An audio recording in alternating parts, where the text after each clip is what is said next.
నిరంతరం స్వామివారి దగ్గరే ఉంటూ వారికి నిరంతరం సేవ చేస్తూ ఉంటారు కదండి. సమాజంలో జరిగే మార్పులు, సమాజంలో జరిగే ఇవన్నీ కూడా మీ చెవిన పడుతూ ఉంటాయి. మీరు అంటే మీ ఆవేదనని లేదా సమాజం తాలూకు ఆవేదనని స్వామివారితో ఖచ్చితంగా విన్నవించుకుంటూనే ఉంటారు. ప్లస్ స్వామివారిలో క్షణక్షణానికి వచ్చే ఆ మార్పులు, ఆ స్పందనలు అవి మామూలు మా బోటి వాళ్ళని గుర్తించడం. కానీ మీ బోటి వాళ్ళు మీకు అర్థమవుతుంది, స్వామివారు నవ్వారు, కోప్పడ్డారు, ఇట్లాంటి సూక్ష్మమైన ఫీలింగ్స్ మీకు అర్థమవుతుంది. అది దేవాలయంలో కులశేఖరపడి అని ఒక థ్రెషోల్డ్ ఉంటుంది. అంటే అది ఆ మెట్టు దాటి ఎవరు లోపలికి రాకూడదు, అర్చకులు తప్ప. నాకు సంబంధించినంత వరకు కులశేఖరపడికి బయట ఉన్నది భౌతికమైన ప్రపంచం, కులశేఖరపడి లోపల ఉన్నది ఒక మానవాతీతమైన ఒక పరిమాణంలో ఉంటుంది. అక్కడి నుంచి బయట ప్రపంచాన్ని చూసినప్పుడు మనకు అది పారదర్శకం అయిపోతుంది. వచ్చిన ప్రతి మనిషి ట్రాన్స్పరెంట్ అయిపోతాడు అక్కడ మా దృష్టికి. బయట ప్రపంచంలో జరిగే పరిణామాలు వీటన్నిటినీ కూడా అక్కడ చూస్తూ ఉంటాం.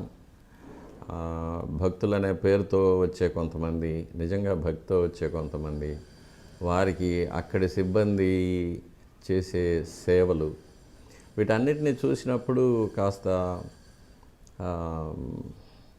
బాధగా ఉంటుంది, కొన్ని సమయాల్లో జుగుప్సగా కూడా ఉంటుంది. అప్పుడు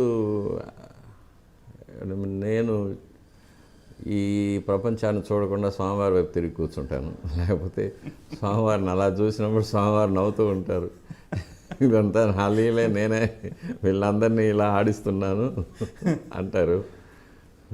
సరే, ఇంకా కాకపోతే మనకు రామాయణ మహాభారతాల్లో చెప్పారు యుగ ధర్మాలు అనేది ఉంటాయి. కృతయుగంలో 4 పాదాల ధర్మం నడిచిందని, తర్వాత 3 పాదాలు, తర్వాత 2 పాదాలు, కలియుగంలో 1 పాదం. కలియుగం ముదిరినప్పుడు అంటే చివరి ప్రళయ సమయం వచ్చినప్పటికీ ఆ ఒక్క కాలు కూడా విరిగిపోయి ధర్మదేవత కుంటుతూ నడుస్తూ ఉంటుందని అది చూస్తున్నాం. తర్వాత ఇక నాస్ట్రడామస్ కానీ, పోతులూరి వీరబ్రహ్మం కానీ, మహాభారతంలో అనుశాసన పర్వంలో భీష్ముడు ధర్మరాజుకు ద్వాపర యుగం పూర్తయి కలియుగం ప్రారంభమయ్యేటప్పుడు కలియుగంలో ఎలా ఉంటుంది అనే విషయాన్ని గురించి బోధించడం, అవన్నీ కూడా మనం చదివినప్పుడు సరే ఇవన్నీ కూడా దాని ప్రకారం జరుగుతూ ఉందనేది తెలుసుకోవచ్చు. ఇది కాకుండా హ్యూమన్ ఎవల్యూషన్లో కూడా మనుషుల్లో ఒక క్రూరత్వం, ఒక అత్యాశ, హింసాత్మకమైన ప్రవృత్తి అంటే తమోగుణం, ఇవన్నీ కూడా ఎక్కువ అవుతుందని, తరువాత ఇంకాస్త ముందుకు వెళితే మానవుల్లో 2 జాతులు తయారవుతాయని, ఒకటి పూర్తిగా భౌతికమైన లాలసత్వం, అటువైపుగా ప్రయాణించి రాక్షస ప్రవృత్తితో మనుషులు అయిపోతారని, ఇంకొక శాఖగా మానవాతీతమైన శక్తులు పొందినవారు, ఎక్స్ట్రా సెన్సరీ పర్సెప్షన్ అంటాము, అటువైపుగా ఒక మానవ జాతి ఉద్భవిస్తుందని ఇప్పుడు మనం కూడా చూస్తూ ఉంటాం. చాలామందిలో చిన్నపిల్లలు కూడా పూర్వజన్మ జ్ఞానం రావడం, లేక ఇప్పుడు రష్యాలో దీని మీద చాలా చాలా రీసెర్చ్ జరుగుతుంది, యుఎస్ఏలో కూడా జరుగుతుంది.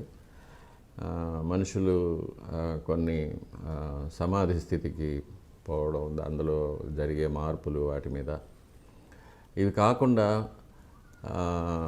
అష్టసిద్ధులు, అణిమ, గరిమ, లఘిమ అలాంటివి, దూరశ్రవణం, దూరదృష్టి, తర్వాత భవిష్యత్తులోకి వెళ్ళడము, it's called out of the body experiences అంటాము, తర్వాత నియర్ డెత్ ఎక్స్పీరియన్సెస్, ఇట్లాంటివన్నీ బయటపడ్డాము. ఇవన్నీ కూడా ఆ దిశగా మనకు కనిపిస్తున్న ఎవిడెన్సెస్ ఇవి. కాబట్టి ఇవన్నీ మనం చూస్తూ ఉంటాము. ఇదే కాకుండా దేవాలయంలో అప్పుడప్పుడు కొంతమంది మహాయోగులు, సిద్ధులు, మహర్షులు కొన్ని పుణ్యదినాల్లో వస్తూ ఉంటారు. వారు కూడా వచ్చి స్వామివారిని దర్శించుకుంటారు. స్వామివారి నుంచి కొంత దివ్యమైన శక్తిని స్వీకరించి వెళ్ళిపోతూ ఉంటారు. వారు మామూలుగా ఎవరితో మాట్లాడరు, ఎవరిని చూడరు, ఎవరిని స్పర్శ చేసుకోరు. కానీ వారు వచ్చినప్పుడు దేవాలయం అంతా కూడా పూర్తిగా ఒక వైబ్రేషన్ ఉంటుంది. అది మనం మహద్వారంలో అడుగు పెట్టేటప్పుడే తెలిసిపోతుంది ఎవరో మహాత్ములు గుడిలో ఉన్నారనేది. అటువంటి వారు కూడా వస్తూ ఉంటారు, పోతుంటారు. అది మీరు అనుభూతి చెందగలరు, మీరు ప్రత్యక్ష సాక్షులు కాబట్టి. అది ఒక వేవ్ లెంత్ అంతే. ఆ వేవ్ లెంత్కి మనం వెళ్తే మనం వీ కెన్ ఫీల్ దెమ్. అది తెలుస్తుంది. చాలామంది ఉన్నారు మన హిందువులు, మహమ్మదీయులు అనేది కాకుండా ఇది ఈ దేహానికి ఉన్న మతము, కులము అవన్నీ, ఆత్మకు మతం, కులం అవన్నీ ఏమీ లేవు.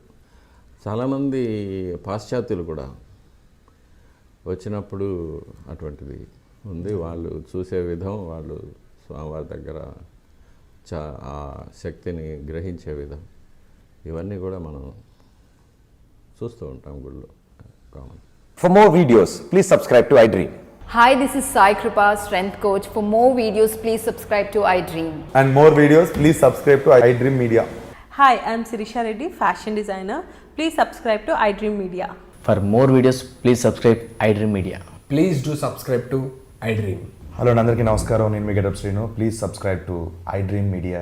iDream అంటే నా కళల ఛానల్ సబ్స్క్రైబ్ చేసుకున్న నోరు తిరుగుతలేదు, మీరైతే గంట గుర్తు కొట్టండి.